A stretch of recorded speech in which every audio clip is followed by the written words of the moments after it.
wus tinarbuka korine gedung busana hambre arum kongas gandane kaprabawan wijiling penganten sekalian sasampunipun santun busana kepangeranan ngenggung prabane mencorong pasoryane ingkang kakung katon bagus Hanjentara ingkang putri Kawestara Sulistya ing warni mila lamun cinandra bebasan ilang sipating jalma sakwantah ingkang Kawestara amung Bathara Kumajaya Sarimbit Betari Kumorati tedak saking kahyangan cakra kembar Gus ayo kaya adat saben dinane tak suwun solah ira nirwa solah punakawan Semar Gareng Petruk lan Bagong ya Gus ayo kang sepisan Ki Badranaya Gus endah temen megane putih memplak mayungi iya cukup kang angka loro Gus nirwa kinala gareng pripating lirik kanan kering asta ceko samparane gecik Gus iya ya ngono ya bener wis Gus kang kaping 3 nirwa Petruk Gus kantong bolong ombol ambeane jembar jangkae iya ya wis dilanjut nomor 4 nirwa Ki Bagong Gus Bagong kuwi mripate amba lambene duwe rombo padarane gedhe gage ayo Semar menika dewa jembar jangkae amba lamber tegese penganten senajan panjenengan mangke kasinungan bondo donya pangkat derajat ora kena kagungan watak sombong panjenengan sakloron dipun aturi tansah andhap asor hormat marang sapa wae kang angka loro niluwa kinala gareng liripun duweni watak dinamis mudah menyesuaikan diri dimanapun berada mudah bergaul kang angka 3 nirwa Petruk kantong bolong ombol ambeane jembar jangkae tegesipun kanggo nyukupi kebutuhan omah-omah awakmu wong loro ora kena nyagerke pawewe wong tuwa awakmu sakloron dipun aturi budidaya nyambut gawe sing kringgel kang pungkasan nirwa Bagong kuwi mripate amba lambene dhuwur padaran gedhe tegese momot kasil jesibanipun cantang balung pramila Gyol Wengser kalamun Cinandra kaya dening arum manis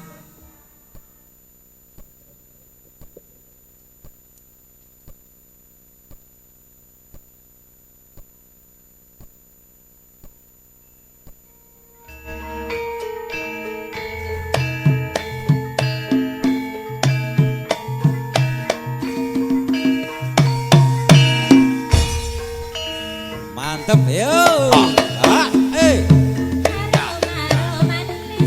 aroma manis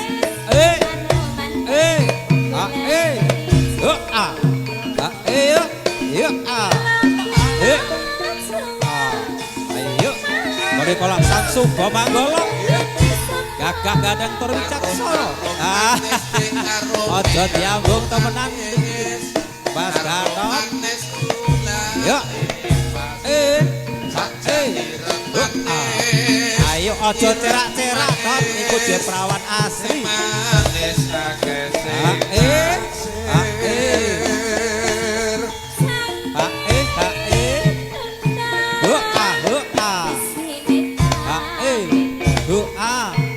Iya iya iya yo.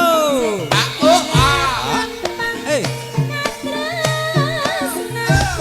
Ayo Nduk. Dintok siji-siji no. Aroma manis. Aroma manis. Duwe Jawa. Ya tentu duwe Mas Yogi no. Ireng manis. Ayo ireng manis kok. Iya, aja Sopo sing duwe ya Mas Yogi lho. Ayo.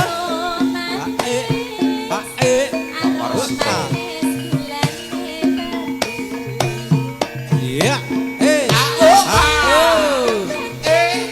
Diubeng nanan. Aduh, kepenak ya dadi colama iku.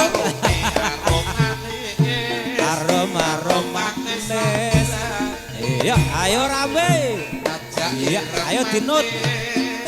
Ireng manis, sing manis. Iya, kepenake ya. Ayo. Monggo diajeng. Ya ayo Dot, dipilih sing lanang apa sing wadon.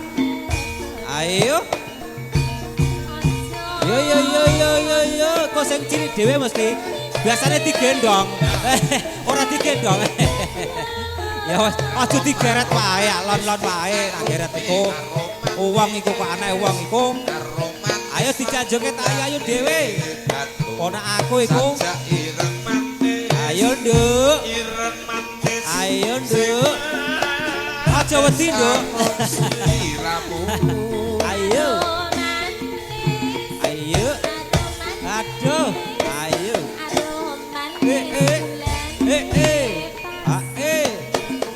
Lon-lon dicekno lho.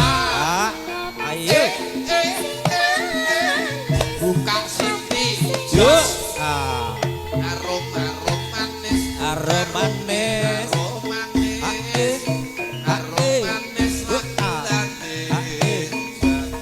Iya gulane Jawa. Iya anut Nduk. Manis sing manis kuwi duwe. Ya duwe Mas Yogi to, Dot. Ayo Nduk, ayo. Iya. Ayo. Yuk. Ayo.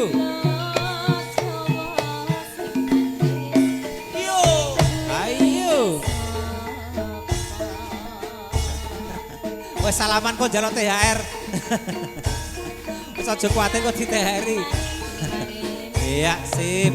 Ayo. Iki ngaleh nondi. Kono wae Nduk, nang dhuwur dhisik, Nduk.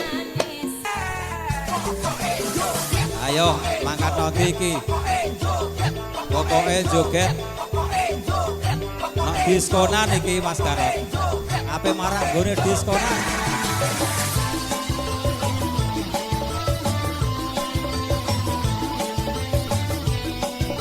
Rambutnya berbondingan. Ayo. Luar biasa.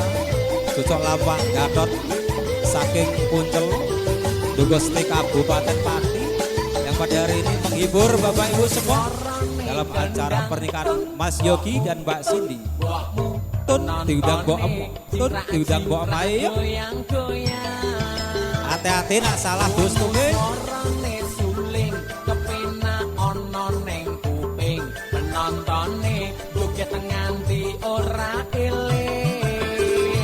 Yo. Pokoke joget Dot, wis tenang ae, pokoke joget. Woi, la ilah. Loro raine dhewe kaget. Kaya apa mau? Kaya Yudi Sara. Yo, asik. Yo. Oh, luar biasa. Dicucuk lampah. Ayo. Pamel ame jabang bayi mangke piye leh. Kepiye? Kurang. Ana sing kari. Lho apa sing kari mau? Susune kari dak. Lah ya ana ora mrongkole mau. Lah ya ngono iku mangathok dadi kok. Iki mangathok tukang fotone. Lah mbene ana susu ku kanu ngisor dhuwur. Pancerno ngono lho. Ngono. Lah susu kok kena dipotol. Milas yang ganteng. Alah. Ya iya. Lo. Milas. Aduh ya yang ada aku tuh senep aku. Woi, luar biasa sekali manggulone. Asik. Iya, ayo. Iya. Asik. Iya. Lo. Tah. Aduh.